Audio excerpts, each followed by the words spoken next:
Este es un mensaje del pastor John MacArthur, traducido y predicado en español para el mundo de habla hispana. Permítame recordar algunos hechos de la resurrección. Es bastante evidente para cuando llegamos al capítulo 15 de Corintios, en el versículo 35, que el apóstol Pablo quiere que creamos en la resurrección corporal. Estamos conscientes de que la resurrección de Jesucristo es el cimiento del testimonio cristiano, el cimiento del Evangelio. La base de la esperanza de nuestro destino está en la resurrección de Jesucristo. Y ya hemos aprendido en los primeros 34 versículos de manera repetida que la resurrección de Cristo es la base de nuestra resurrección, que nosotros también resucitaremos. La idea de la resurrección es entonces elemental para el cristianismo. La resurrección de Cristo entonces se vuelve la garantía de nuestra resurrección. Ahora, este es un elemento esencial de la teología cristiana. Jesús dijo en Juan capítulo 5 que habrá una resurrección corporal de los justos y de los injustos, algunos para vida y algunos para condenación. Entonces Jesús habló de la resurrección corporal. El apóstol Pablo dice en Romanos 8:23 que hay una redención del cuerpo. Habrá una salvación definitiva incluso del cuerpo, es de lo que está hablando. De hecho, en 2 Corintios capítulo 5, usted no necesita buscarlo, simplemente le menciono lo que dice en los versículos 2, 3 y 4. Él dice que deseamos ser revestidos de un cuerpo que es del cielo, y que si no fuéramos revestidos, seríamos hallados desnudos. Entonces, la idea de que un espíritu podía existir eternamente sin un cuerpo no se encuentra en absoluto en el cristianismo. Pablo dice que eso sería un tipo de desnudez. El creyente desea en la próxima vida ser revestido de una casa que es un cuerpo celestial. Entonces, incluso los santos en la actualidad con Cristo, aquellos que ya están con Él, están ahí en espíritu, esperando el cuerpo que vendrá en la resurrección para vestir la desnudez que ahora experimentan. Dios creó al hombre como un todo y Dios redimirá al hombre como un todo, cuerpo y espíritu. Jesús vio, por ejemplo, al extremo mismo de su ministerio a los hombres cuando Él dijo esto: ninguno puede venir a mí, Juan 6:44, si el Padre que me envió no le trajere, y yo le resucitaré en el día postrero. En otras palabras, el acto definitivo de la salvación es resucitar a aquellos que son de Él en el día postrero. Ahora, los griegos querían decir que el cuerpo era una prisión simple, era algo que estaba en putrefacción, malo, carnal, materialista, que solo encarcelaba al espíritu, pero el Nuevo Testamento no conoce nada de eso, porque el cuerpo es algo exaltado incluso al punto en el que se vuelve el templo del Espíritu Santo de Dios. No es solo una prisión de la cual el espíritu es liberado para siempre para regresar y ser absorbido en alguna deidad cósmica universal. El cuerpo es algo que estará con nosotros por toda la eternidad de una manera cambiada y transformada. Dios no dejará abandonado al cuerpo. Él lo va a resucitar en el último día. Ahora, esto es algo vital y vimos en la última sección que si no creemos en la resurrección corporal, entonces perdemos grandes motivaciones y grandes incentivos en la vida cristiana, ¿no es cierto? La última vez vimos que perdemos un incentivo para la salvación. Si no hay resurrección, no hay esperanza de reunión. Entonces, la gente que viene a Cristo con el deseo de volverse a reunir con aquellos que aman no se molestarán. Vimos también que la resurrección es un gran incentivo para el servicio. Pablo dice: muero diariamente, mi vida está en riesgo cada hora, peleé con bestias en Éfeso. Bueno, ¿por qué haría yo eso si no hay resurrección? Simplemente como y bebo y muero y me olvido. Simplemente cumplo mis necesidades sensuales y no me involucro. Y en tercer lugar, vimos que si no hay resurrección, perdemos un gran incentivo para la santificación o la santidad, porque lo que nos mantiene deseando la obediencia es el hecho de que debemos enfrentar a Cristo con un sentido de rendición de cuentas. Entonces, Pablo ha reafirmado la resurrección. La resurrección es el Evangelio, él dijo antes. La resurrección debe ser verdad. Toda la vida cristiana depende de eso, y ahora él va a tratar con otro elemento de sus preguntas, porque tan pronto como él ha establecido la realidad de la resurrección, van a decir, así como dijeron en el versículo 35, algunos dirán: ¿cómo es que los muertos resucitarán y con qué cuerpo vendrán? Muy bien, Pablo, ¿quieres hablarnos de la resurrección? Resurrección corporal física de los muertos. Muy bien, explícanos cómo es que eso puede pasar. Ajá, creen que es muy chistoso. Están hablando como escépticos, no como personas que dudan de manera honesta. Como puede ver, Ellos habían creído que el cuerpo era una prisión para el espíritu y el cuerpo simplemente se iba al polvo y el espíritu era liberado para ser absorbido en la deidad universal, el Dios cósmico, fuera lo que fuera. Y entonces ahí se detuvieron. Y la idea de la resurrección les era repulsiva porque no pueden imaginarse algo que estuviera en estado de descomposición, apestoso, lo que fuera que quedaba en la tumba, saliendo de nuevo, y desde el punto de vista humano se veía ridículo.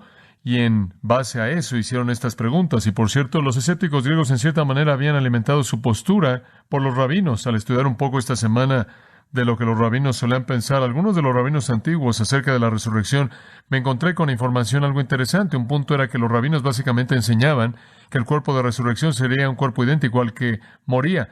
Simplemente era recogido de la tumba, sería igual. Por ejemplo, en el Apocalipsis de Baruch, no necesita preocuparse por eso, ese es simplemente el nombre de un libro.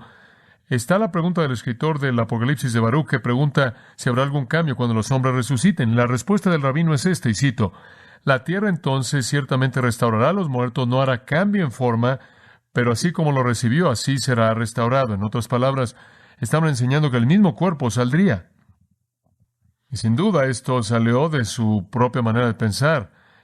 En base al texto de Job, los gusanos destruirán este cuerpo, sin embargo en mi carne veré a Dios. Y ellos habían adoptado una perspectiva muy literal que lo mismo saldría que había entrado. Y los griegos en cierta manera aprovecharon eso, y Celsa dijo, claro, esta es la esperanza de los gusanos. ¿Qué tipo de teología es esa? ¿Quién la quiere? Una vez que mi espíritu está libre para flotar y ascender y estar por todo el espacio y estar perdido en la deidad eterna, ¿quién necesita esa cosa vieja de nuevo? Ni siquiera estaban interesados, pero Pablo continúa martillando que habrá resurrección. Entonces dijeron, muy bien, ¿cómo va a ser y cómo vas a salir del suelo, Pablo? Piensan que han encontrado una verdadera falla en el cristianismo. Han visto muerte, han visto descomposición, saben lo que es que un cuerpo se descomponga, y sus preguntas no son diferentes de las preguntas que me hacen en la actualidad. Me han hecho en muchas ocasiones esta pregunta: ¿crees que es apropiada la cremación? Se me ha preguntado eso de manera regular, y creo que está con frecuencia en la mente de la gente. Y yo digo, ¿por qué preguntas? Bueno, ¿es algún problema en la resurrección? Yo digo, ¿quieres decir que Dios puede encontrar las cenizas correctas? O la gente dice, bueno, ¿qué hay acerca? Y se me ha preguntado esto, ¿qué hay acerca de algunos, usted sabe, que mueren en el mar y está en el fondo y el agua cambia y tiene todos estos huesos? ¿Dios sabe qué hueso se conecta con cuál? ¿O qué cadera se conecta con qué rodilla? Y terminas con el nombre correcto al final. Escuche, ahí es donde estaban estos críticos. Piensan que es algún tipo de broma. ¿Quieres decir que Dios va a ir por todo el polvo de la tierra y va a comenzar a distinguir qué va en dónde? Este es un rompecabezas enorme. Pablo mismo le preguntó al rey Agripa, quien sin duda alguna estuvo expuesto a este tipo de manera de pensar en particular. Él dijo, ¿por qué sería algo increíble pensar que Dios va a resucitar a los muertos? Bueno, Agripa, para él era increíble que esto pudiera pasar. ¿Qué hay acerca de cuerpos que han sido destrozados en un choque o estallaron en una bomba o fueron quemados en un incendio? ¿Cómo es que Dios va a conseguir cenizas del viento? ¿Cómo es que va a encontrar los huesos correctos en el fondo del océano? ¿Y de dónde va a sacar el polvo de alguien para determinar cuál es el polvo de este y el polvo de aquel y demás? Y me gusta la respuesta de Pablo, necio. Es de nuevo el enfoque directo. Pablo nunca suavizó las cosas. Él no dice, ahora me gustaría compartir contigo algunos pensamientos. Necio, él dice. Literalmente es uno sin sentido. En una versión lo expresa de una manera más amable que el texto griego, dice, oh, insensato. Ahora, la razón por la que él lo reprende es porque él sabe que esta no es la pregunta de alguien que quiere saber. Esta es la burla de alguien que piensa que sabe. Y esto es típico de los escépticos que piensan que tienen todas las respuestas, se burlan de la verdad. Y la realidad es que no tienen la respuesta en absoluto. Y entonces él realmente está abordando su burla con esta respuesta. Necio, permíteme responderte. Y esto está en su mente. Y entonces, a partir del versículo 36, él les da una respuesta de estas dos preguntas que se presentan en el 35. ¿Cómo los muertos resucitan y con qué cuerpo vienen? Y básicamente responde en 4 líneas de pensamiento. Él les da una ilustración de la resurrección, la forma de la resurrección, los contrastes de la resurrección, y finalmente, él es un prototipo de la resurrección para que puedan ver exactamente cómo va a ser esto. Él comienza al tratar con el principio de la resurrección misma, en su ilustración, y después él habla de la forma en sí que esta resurrección va a adoptar y exactamente cómo será. Y después él usa contrastes para aclarar incluso más el asunto. Y después les da un ejemplo vivo en un prototipo de una resurrección como esa, para que cuando todo se acabe, no quedará pregunta alguna de cómo será el cuerpo de resurrección hasta donde podemos entenderlo. Quedan algunas preguntas sin responder debido a los límites de nuestro entendimiento. Comencemos entonces con la ilustración de la resurrección. Él ya no está tratando de probar la resurrección corporal, él está tratando de describirla aquí para ayudarles a entender el tipo de cuerpo que será. Ahora vamos realmente a ver muchos versículos. Versículo 36, veamos ahí, y quiero leerle un par de versículos para usted. Aquí está la ilustración. Necio, lo que tú siembras no se vivifica, sino muere antes. Y lo que siembras no es el cuerpo que ha de salir, sino el grano desnudo, ya sea de trigo o de otro grano. Pero Dios le da el cuerpo como Él quiso, y a cada semilla su propio cuerpo. Ahora vamos a detenernos ahí. Su ilustración es de la semilla. Él usa la ilustración de una semilla que es metida al suelo, sepultada y produce vida. Ahora, esta es una ilustración muy clara. Es una ilustración humana tan clara como puede ser de una realidad sobrenatural. Él dice, miren, no deben tener ningún problema con el concepto de la resurrección, más de lo que tendrían con el concepto de la cosecha. Ustedes toman una semilla y Él la coloca en su propia mano como tal. Lo que siembras sales, eres un granjero, eres un agricultor y siembras una semilla, primero entra al suelo y muere antes de que viva. La semilla se descompone y después vuelve a salir. Y vuelve a salir en una forma diferente. Sin embargo, en cierta manera está conectada a la semilla. Entonces, aquí hay tres pensamientos con los que él está tratando: disolución, diferencia y continuidad. Él dice, hay una disolución del primer elemento, otro sale que es diferente, sin embargo, está el mismo principio de vida. En otras palabras, sea cual sea el grano que siembras, vas a obtener ese tipo de vida saliendo de esa semilla. Sin embargo, aquello que es producido, el árbol o la vara de grano va a ser muy diferente en apariencia de la semilla, sin embargo va a tener el mismo principio de vida. Y él dice, la clave es la descomposición de la semilla, la muerte de la semilla, y después a partir de la muerte de la semilla, disparando del suelo viene vida nueva. Es el mismo tipo de vida, el mismo principio de vida, sin embargo es diferente. Ahora Jesús enseñó esto en relación a su propia muerte y resurrección en Juan 12:24, usando exactamente la misma analogía. La hora viene que el Hijo del Hombre será glorificado. En otras palabras, el tiempo de la muerte y resurrección. Entonces él dijo, de cierto os digo, a menos de que un grano de trigo caiga al suelo y muera, permanece solo, pero si muere, trae mucho fruto, produce mucho fruto. Misma idea. Cristo dice, voy a ir al suelo, voy a morir, después será el fin de lo viejo y el principio de lo nuevo. Habrá algún tipo de transformación que se llevará a cabo. Ahora, yo creo que en la resurrección, el cuerpo de Jesús, en cierta manera, fue transformado en un cuerpo glorificado. No es el mismo que el cuerpo anterior. Como puede ver, el cuerpo con el que Jesús nació, en todo sentido, era un cuerpo humano. En Lucas dice que creció en sabiduría, en estatura y en favor con Dios y los hombres. En el pasado fue un cuerpo de bebé, después se volvió un hombre y mediante ese proceso siguió la consecuencia normal, natural de la vida humana. Pero cuando entró a la tumba, se sepultó ese cuerpo y lo que salió de la tumba fue de una manera excepcional, un cuerpo único. Quizás una manera de ilustrar eso, y lo veremos más adelante en el texto, es el hecho de que quizás Jesús tuvo un cuerpo como Adán antes de la caída. No creo que Adán tuvo un cuerpo glorificado antes de la caída. Creo que Adán tuvo un cuerpo que era perfecto en todo sentido humano, sin embargo era perfecto. Y creo que si Adán hubiera pasado la prueba, en lugar de haber caído, si Adán hubiera sido obediente, en algún punto en el tiempo, su cuerpo humano perfecto habría sido transformado en un cuerpo glorificado, apto para la eternidad. Y esa es la razón por la que, como puede ver, una vez que él pecó, Dios lo sacó del huerto porque él no quería que comiera del árbol de la vida, el cual habría dado lugar a ese cuerpo glorificado, en el cual él habría vivido para siempre. Entonces, Cristo tuvo un cuerpo que fue en algún sentido natural, pero cuando él fue a la tumba, hubo algo que salió de ese que era diferente. Era tan glorioso, de hecho, que nadie lo reconoció a menos de que él dejara que lo reconocieran, a menos de que él revelara de manera clara quién era él. Sin embargo, cuando ellos supieron quién era Él, lo vieron como el mismo que era antes, con las mismas cicatrices, las mismas características, sin embargo, de una manera glorificada. Entonces, está el sentido en el que es lo mismo, sin embargo, diferente.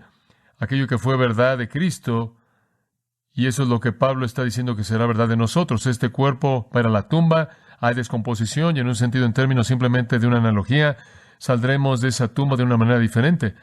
Esto no debería ser más difícil de entender que una cosecha. Ahora quiero que observe el versículo 38. Él dice, Dios le da el cuerpo como Él quiso. Ahora este es un punto elemental para Pablo porque el tema entero de la resurrección a lo largo de este capítulo depende del poder de Dios. Y Él solo quiere que usted recuerde que todo el proceso está en la mano de Dios. Dios puede dar cualquier cuerpo que quiera dar. Muy bien. Esa es una verdad esencial con la que estamos tratando aquí. Dios puede hacer lo que Él quiera cuando hablamos de cuerpos. Y si Dios puede tomar una pequeña semilla y darle un cuerpo que en la resurrección del suelo no en ninguna manera se parece a la semilla, sin embargo tiene el mismo principio de vida, entonces no subestime el cuerpo que Dios puede darle a usted en la resurrección. Es cuestión de la voluntad de Dios y lo que le agrada a Él. Y por cierto, Él dice, toda semilla tiene su propio cuerpo. Todo el mundo tiene su propio cuerpo. Y sabe algo que es interesante, usted no puede saber cómo va a ser solo al ver la semilla. ¿Sabe usted eso? No siempre puede saberlo. Entonces la ilustración es una semilla. Ahora vayamos en segundo lugar a la forma. Él se mueve de esto, pero su punto básico aquí es que Dios puede dar cualquier cuerpo que quiera en la resurrección. Así como lo hace a las semillas, se puede parecer en mucho, sin embargo, producir cuerpos diferentes en la resurrección conforme salen del suelo. Pero vea la forma de la resurrección. Ahora Él quiere que entiendan un pensamiento adicional en esto. Versículo 39. No toda carne es la misma carne, sino que una carne la de los hombres, otra carne la de las bestias, otra la de los peces y otra la de las aves. Y hay cuerpos celestiales y cuerpos terrenales, pero una es la gloria de los celestiales y otra la de los terrenales. Una es la gloria del sol, otra la gloria de la luna y otra la gloria de las estrellas, pues una estrella es diferente de otra en gloria. Así también es la resurrección de los muertos. Ahora ahí termina esa sección. Vamos a detenernos ahí. Ahora, no se atoren en los diferentes, ¿cómo podemos tener un cuerpo diferente? Digo, lo que entra, va a decir usted, tiene que salir. Dice el por qué. Dios tiene todo tipo de cuerpos. Hay todo tipo de carne, todo tipo de cuerpos celestiales y terrestres. No se atrevan a limitar a Dios. Retrocediendo al versículo 38, Dios puede dar cualquier cuerpo que Él quiera. Ese es el punto. Toda semilla produce su propia planta, dependiendo de la voluntad de Dios. Todo tiene su propia carne. Ahora, el versículo 39 es interesante desde un punto de vista científico. Toda carne no es la misma carne. Usted debería saber eso. De hecho, hay, de acuerdo con lo que leí, 600 octodecillones de combinaciones de aminoácidos. Ahora, no sé cuántas son 600 octodecillones de combinaciones. Son muchas. Es casi infinito. Es casi imposible de medir. Y la razón por la que hay tantas es debido a los aminoácidos, que son los bloques de la construcción de la carne. Los aminoácidos son lo que lo producen a usted y a mí y el resto de lo que hay en nosotros. Y tengo mi propio conjunto operando en mí y usted tiene su propio conjunto y los aminoácidos para todo individuo.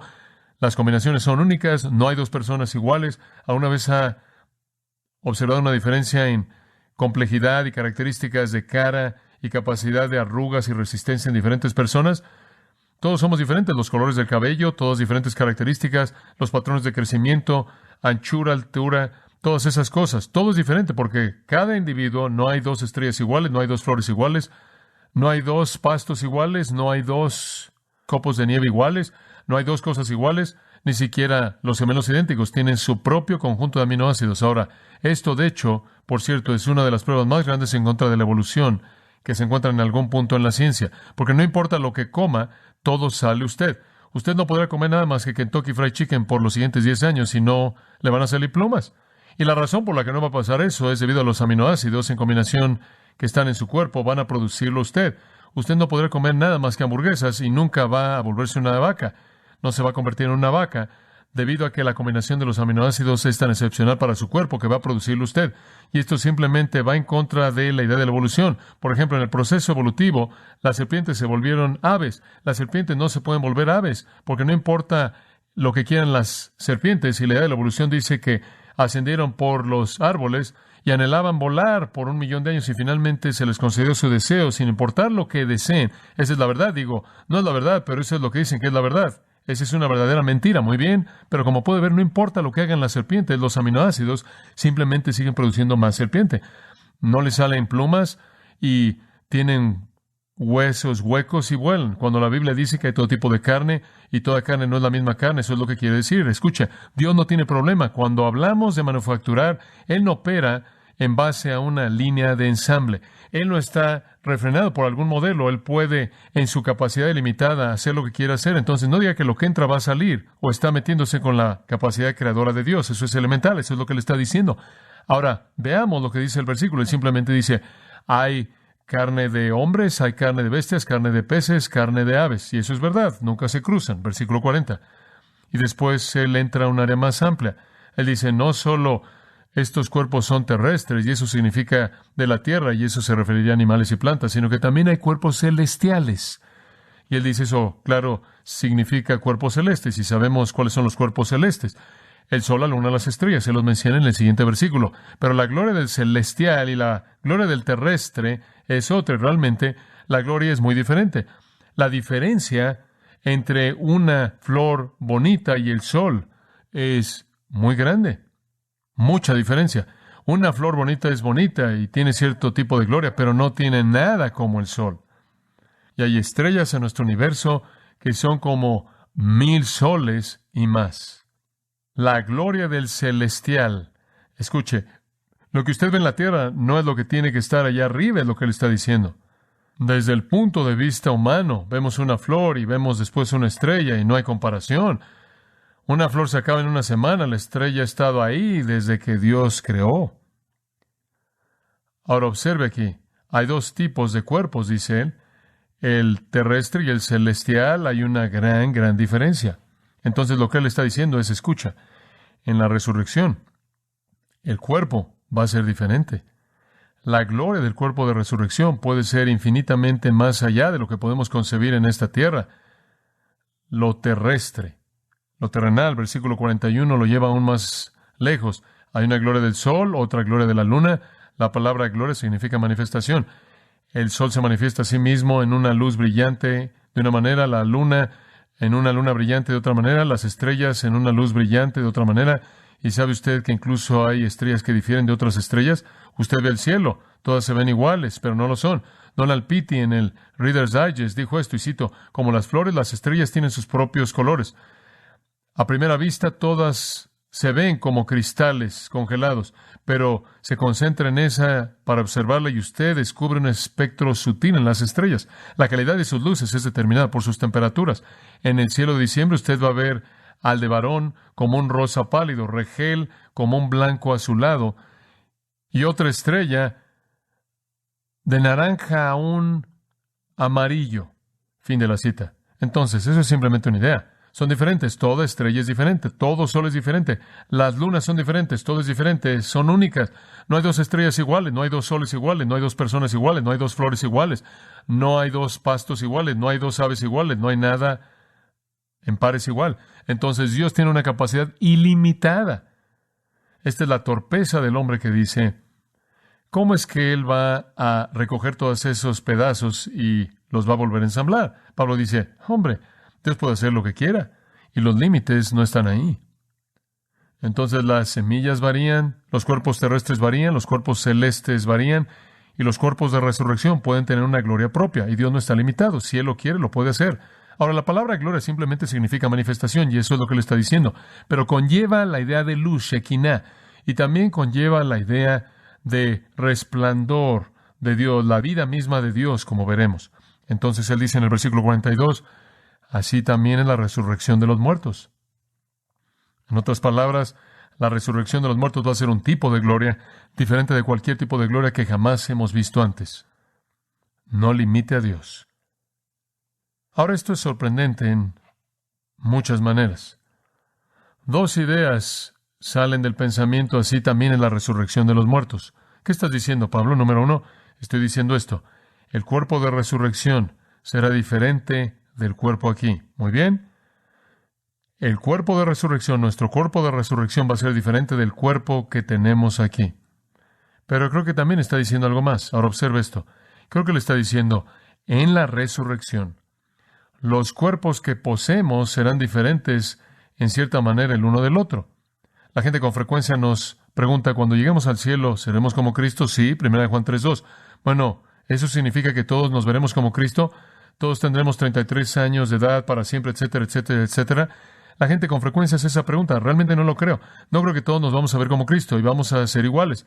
Y vamos, en cierta manera, ser algo idéntico. Creo que vamos a estar ahí en un sentido únicos. Por ejemplo, Moisés y Elías, mucho tiempo después de que habían muerto, se les dio algún tipo de forma para regresar, para aparecer en el monte de la transfiguración, y pudieron identificarse en cierta manera como Moisés y Elías. Y Dios es el Dios de Abraham, Isaac y Jacob, y Abraham, Isaac y Jacob todavía son Abraham, Isaac y Jacob. Y vemos en la resurrección, incluso al final, en el juicio del gran trono blanco, que de pie, en forma de resurrección ante Dios, están los pequeños y los grandes, lo cual significa que las variables todavía están ahí. Dice usted, ¿me voy a ver como yo? Bueno, sí. Usted va a poder ser reconocido como usted. ¿Será igual que como soy yo? No, será diferente, pero va a poder ser reconocido como usted. Escuche, Jesús tuvo las marcas de los clavos. La gente dice, ¿todavía voy a tener esta cicatriz aquí? ¿Todavía voy a tener mi nariz por aquí? ¿Mis oídos van a ser simpáticos? No lo sé, pero Jesús tuvo las mismas cicatrices en los mismos lugares que Él tuvo en el cuerpo antes de su cuerpo glorificado. Entonces, lo que Pablo está diciendo, como puede ver, es esto. La forma básica de la resurrección será glorificado, otro nivel de gloria, seremos diferentes de este cuerpo, sin embargo, diferentes los unos de los otros en ese cuerpo. Y es emocionante pensar en eso. Hay muchos queridos santos que están muertos y sus espíritus están con el Señor y están esperando ese día cuando sean revestidos con ese cuerpo. Estamos aquí, viendo nuestras debilidades y queriendo tanto ese cuerpo. Vamos a ver más de lo que eso es capaz de hacer en unos minutos. Eric Sauer dice, entonces las tumbas del hombre se vuelven los semilleros de la resurrección y los cementerios del pueblo de Dios se vuelven mediante el rocío celestial los campos de resurrección de la perfección prometida.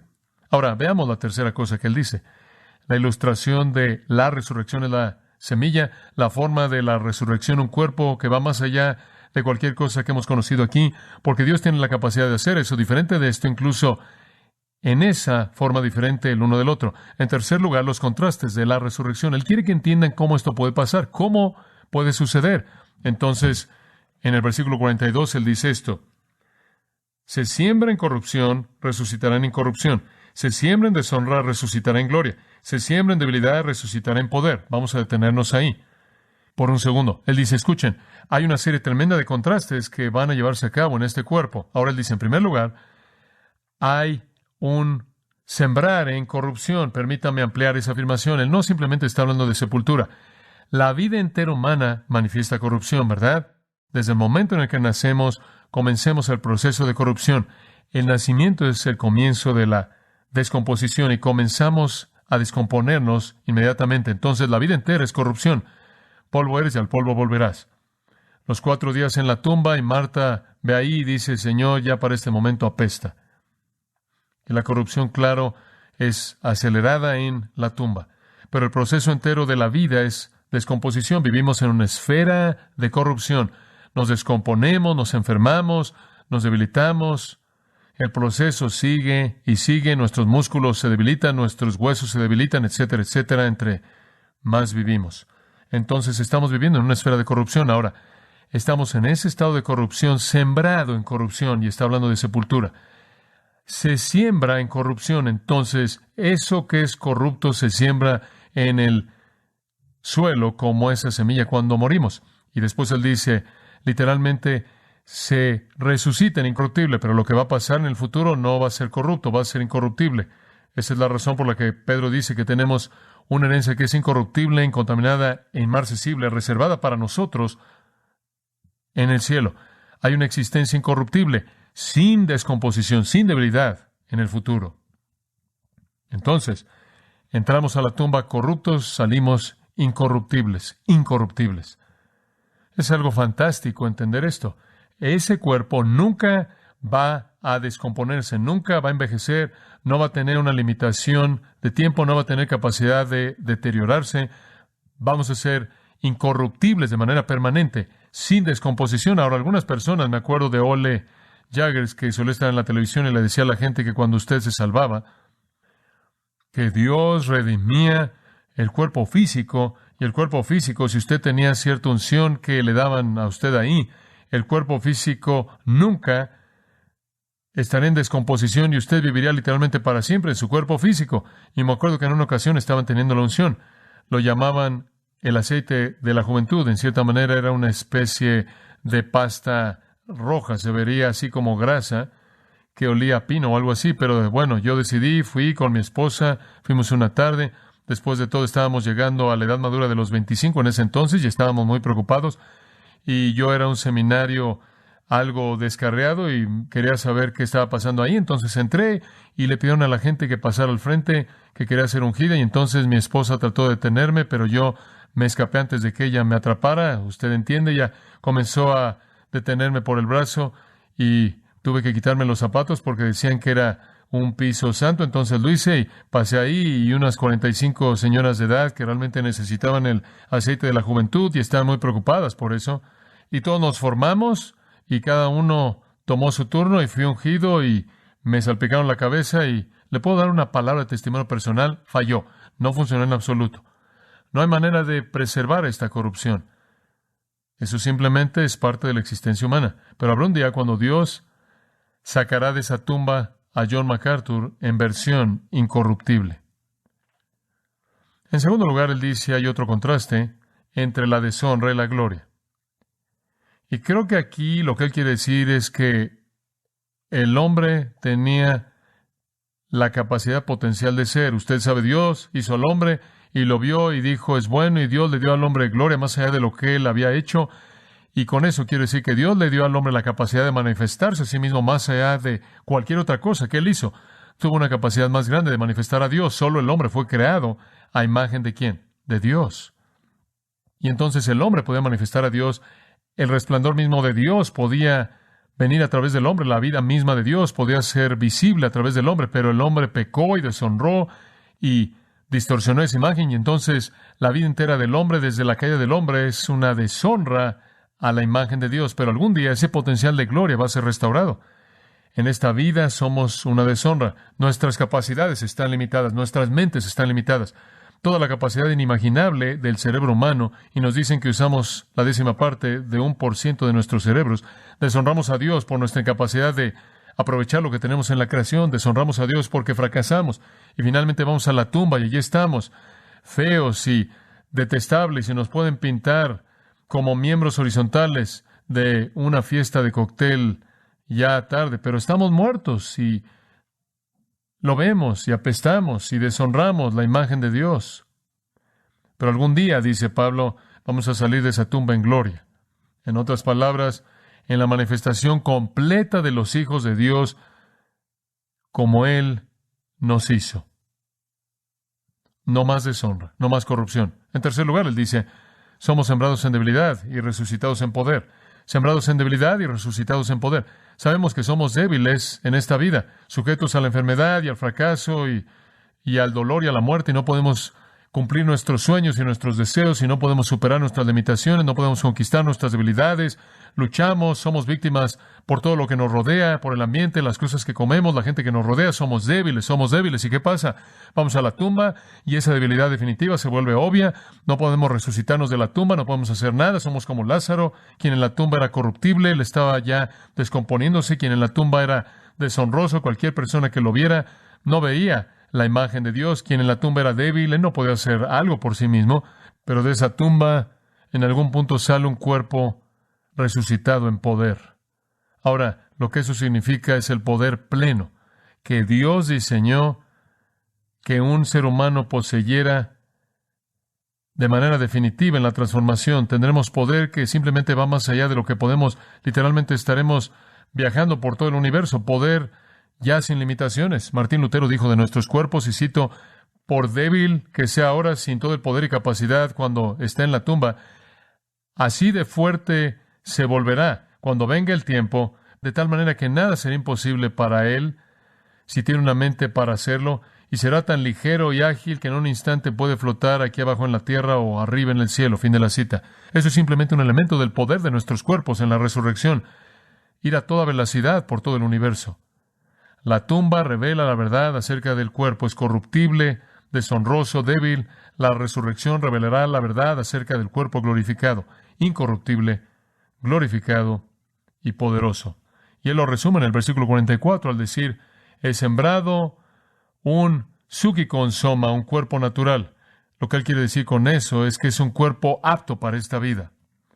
Es sembrado un cuerpo apto para esta vida, pero he resucitado un cuerpo espiritual, un neumáticon soma, un cuerpo apto para esa vida. Va a ser diferente. Por muy bien adaptados que estemos a esta vida, sí estaremos adaptados a esa vida en perfección. En este momento somos naturales. Esto es, pertenecemos a esta vida. Es la misma palabra usada en 1 Corintios 2:14, el hombre natural. El psúquicon, aquello que es carnal, aquello que es el aquí y el ahora. Tenemos un cuerpo que es apto para el estilo actual de vida. Y en ese día un cuerpo que será apto para un nuevo tipo de vida. Un nuevo nivel de vida, una nueva dimensión de vida, una nueva dimensión de existencia, más allá de lo que jamás hemos experimentado. Para una ilustración de esto, lo llevo a Lucas 20:34. Escuche, Jesús respondiéndoles les dijo, los hijos del siglo se casan y son dados en casamiento. En otras palabras, el proceso normal de vida humana y producción se lleva a cabo en esta época. Pero los que serán dignos de obtener esa época, la época futura, y la resurrección de los muertos ni se casan ni son dados en casamiento. Los procesos normales de la vida humana se acaban y después dice, y tampoco pueden ya morir porque son iguales a los ángeles y son los hijos de Dios siendo los hijos de la resurrección. Entonces en la resurrección toda la existencia ha cambiado. Seremos totalmente diferentes, totalmente únicos, seremos como los ángeles. Eso no significa que vamos a usar túnicas blancas y tener alas, simplemente significa, así como los ángeles son aptos para ese nivel de existencia, también nosotros lo seremos. Y si usted quiere saber en cierta manera cómo seremos, simplemente vea a los ángeles cómo van y vienen. Realmente es emocionante pensar en eso. Y hombre, la vida es tan corta y realmente no me importa tanto si se vuelve un poco más corto, si podemos esperar esto. Entonces Dios tiene algo maravilloso planeado para nosotros. Para cerrar sus pensamientos, Él dice en el versículo 44, en este punto, hay un cuerpo natural y hay un cuerpo espiritual. Y los dos son totalmente diferentes. Entonces estos griegos les dicen, miren, va a haber un cuerpo. Y a estos rabinos Él les dice, va a ser uno diferente. Sin embargo, en el sentido en el que la planta está relacionada a la semilla, tendrán una conexión. Ahora, vayamos al último punto, el cual es realmente la clave de todo, el prototipo. Dice usted, todavía no lo entiendo. ¿Dónde encuentro una manera de entenderlo? Él va a la Escritura para que en cierta manera le dé un tono solemne a su pensamiento aquí. Y él dice, escrito está, y él cita Génesis 2:7, añadiendo dos palabras. Primero, y Adán, Génesis 2:7, y Adán se volvió alma viviente, y él incluye el primer hombre Adán se volvió un alma viviente, y lo que él quiere hacer es simplemente extraer un principio de la Escritura para ilustrar el punto que acaba de presentar, que el cuerpo natural y el cuerpo sobrenatural son diferentes. Cuando Adán fue hecho, se le dio un cuerpo natural. Él no tuvo un cuerpo glorificado, como dije antes.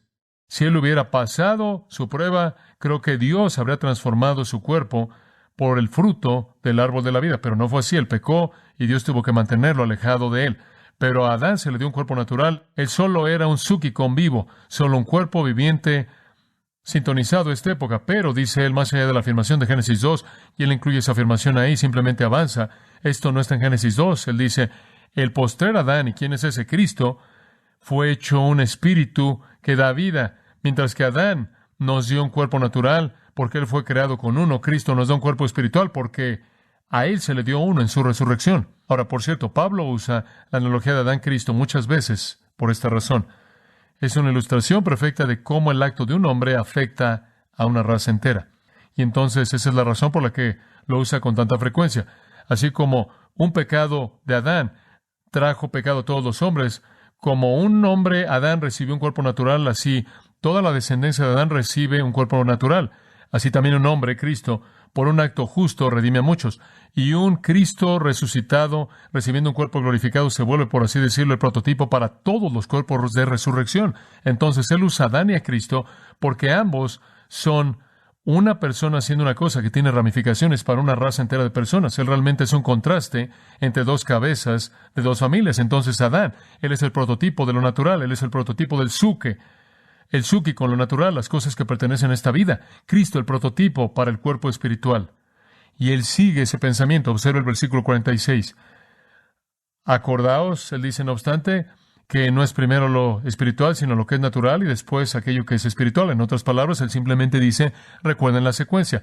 Primero recibes el cuerpo natural en esta vida, después el sobrenatural en la vida siguiente. Primero viene lo natural y después lo espiritual. Primero aquello que es apto para esta vida, porque aquí es donde tenemos que vivir, y después aquello que es apto para la vida venidera. Excepcional, es único para cada caso. Versículo 47, regresa a su analogía entonces de Cristo y Adán. El primer hombre fue de la tierra, terrenal, y Dios tomó polvo del suelo y de él formó a Adán. Él era terrenal. Pero Cristo no fue hecho de la tierra. Él existió eternamente. Ese es su punto aquí. Entonces, en el caso de Adán, usted tiene algo ligado a la tierra. Pero en el caso de Cristo, tiene algo ligado al cielo. El segundo hombre, versículo 47, es del Señor del cielo. Entonces, el punto es que Adán nos ha dado una existencia terrenal. Cristo nos ha dado una existencia celestial. Adán nos ha dado un cuerpo hecho del polvo. Cristo nos está dando uno especialmente formado de capacidades celestiales. Eso es lo que le está diciendo. Entonces, la creación de Adán, de una manera terrenal, del polvo, nos concede a todos nosotros el mismo cuerpo natural. Cristo saliendo de la tumba, en la maravilla de su resurrección, se vuelve entonces para nosotros la garantía de vida, de una vida espiritual, de un tipo de cuerpo que no es terrenal, sino celestial. En el versículo 48, en cierta manera, resume eso al decir, como es el terrenal, así son los terrenales. En otras palabras, como es Adán, así somos, y como es el celestial, así son también los que son celestiales. En otras palabras, si estamos en Adán, seremos terrenales, si estamos en Cristo, tendremos un cuerpo celestial. Un flujo de pensamiento muy simple. Entonces, él dice, Adán fue creado para la tierra. Cristo, en su resurrección, recibió un cuerpo apto para la dimensión espiritual del cielo y la eternidad. Y cuando estamos en Adán, recibimos de Adán su cuerpo y en Cristo, de Cristo su cuerpo. Ahora observe el 49. ¿Quién entonces es el prototipo? Como hemos llevado la imagen del terrenal, y vean a nuestro alrededor, todos estamos llevando la imagen del terrenal. También llevaremos, ¿qué? La imagen del celestial. Así como somos semejantes a Adán, así seremos semejantes a quien, a Cristo. ¿Quieres saber cuál es el prototipo del cuerpo de resurrección? Es que Jesucristo. ¿Quieres saber cómo fue en su resurrección? Así será usted. En su resurrección Él podía aparecer y desaparecer. En su resurrección Él podía atravesar paredes. En su resurrección Él podía transportarse de un lugar al otro simplemente al pensarlo. En su resurrección Él podía comer pescado y miel. En su resurrección Él podía sentarse con los discípulos y mostrarles las cicatrices en sus manos. Él podía hablar y ser entendido. En su resurrección Él fue quien era, sin embargo fue glorificado de una manera que si no se hubiera revelado a sí mismo, nunca habrían sabido quién era Él. Hubo algo tan diferente. Sin embargo, hubo algo que era igual. Él era incorruptible. Cuando Hechos 1:11 dice que Él va a regresar, dice que este mismo Jesús que fue tomado de vosotros, que así vendrá. En otras palabras, cuando Él regrese, aunque 2000 años o 3000 años o la cantidad de tiempo que pase, Él será exactamente igual que como se fue, porque número uno, el cuerpo glorificado no es corruptible. Nunca cambiará. Es poderoso, de tal manera que se puede transportar por los cielos. Es glorioso, de tal manera que cuando Jesús le apareció en el camino a Damasco al apóstol Pablo, Pablo literalmente quedó ciego debido a la gloria de Jesucristo. Ese es el tipo de cuerpo que vamos a tener. Un cuerpo, cuando toda carne se acabe, eso es la parte humana de aquello que es pecaminoso. Cuando todo aquello que bloquea la gloria de Dios, el Espíritu de Dios, mora en nosotros ahora, tenemos la gloria de Dios, pero la tenemos bloqueada, ¿no es cierto?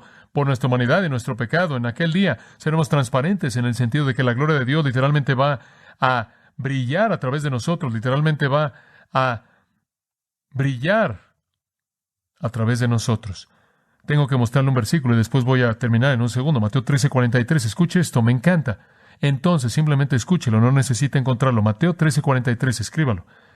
entonces los justos, observe esto, brillarán como el sol en el reino de su Padre.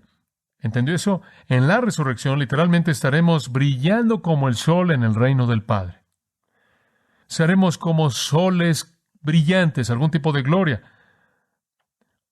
Va a enceguecer, por así decirlo, como seres humanos, como Jesús le hizo a Pablo. Dice usted, ¿vamos a ser exactamente como Cristo? ¿Realmente dices esto en serio? Filipenses 3:21. Cristo, quien, escuche esto, el cual transformará el cuerpo de la humillación nuestro, va a cambiar para que sea en semejanza del cuerpo de la gloria suya. Él lo va a hacer como su cuerpo de gloria. Después tiene usted 1 Juan, capítulo 3, versículo 2. No se ha manifestado cómo seremos, pero sabemos que cuando Él se manifieste, seremos semejantes a Él. Seremos como Él. Lea Lucas 24. Él caminó por el camino de Emaús. Él comió, Él habló, lo tocaron, lo sintieron, lo vieron, lo conocieron. Él era el mismo, sin embargo, era totalmente diferente. Aquellos que lo amaban más no podían reconocerlo hasta que Él se reveló a sí mismo. Sin embargo, tuvo toda la gloria que podía enceguecer si la desataba. Esos son los tipos de cuerpos que vamos a tener. Ahora escuche, mi palabra final para usted es esta. No se aferre demasiado a Es basura pura. Esa es la razón por la que Pablo dice, considero todas las cosas en esta vida como estiércol en comparación, ¿verdad? ¿Qué me importa si se llena de cicatrices o es golpeado? ¿Qué me importa si vive o muere? Si busco el que viene y le pertenece a todos aquellos que aman al Señor Jesucristo, esa es la esperanza de la iglesia, la esperanza de la resurrección. Ahora, si el rapto viene en nuestra vida, no vamos a tener que ir a la tumba, solo seremos cambiados conforme vamos subiendo. Eso será maravilloso, ¿no es cierto? Yo estoy a favor de eso. Pero incluso si vamos a la tumba, no tenemos que estar tristes porque Jesús nos va a sacar de esa tumba algún día en cuerpos nuevos. Esa es nuestra esperanza. Espero que esa sea su esperanza. Oremos. Gracias, Padre, de nuevo esta mañana por desafiar y alentar nuestros corazones en estas verdades. Señor, simplemente sería una lástima por nuestra parte si no nos emocionáramos mucho por esta verdad. Simplemente, probablemente significa que estamos demasiado aferrados a esta vida. Pensar en lo que has preparado para nosotros, pensar en lo que tienes para nosotros del otro lado, va más allá de nosotros, más allá de nuestra comprensión. Haznos estar tan agradecidos, Padre, que invirtamos nuestra vida en la eternidad, no en el tiempo, y en lo pasajero, y en las cosas pasajeras, corruptas y que están descomponiéndose. Y si hay algún querido aquí que nunca ha conocido a Jesucristo y por lo tanto no tiene esperanza en la resurrección, oramos que hoy abran su corazón para recibir este regalo de salvación y esperanza de resurrección que viene con Él. Oramos estas cosas por causa de Jesús. Amén. Usted ha escuchado a John MacArthur, maestro bíblico de gracia a vosotros. Para más información y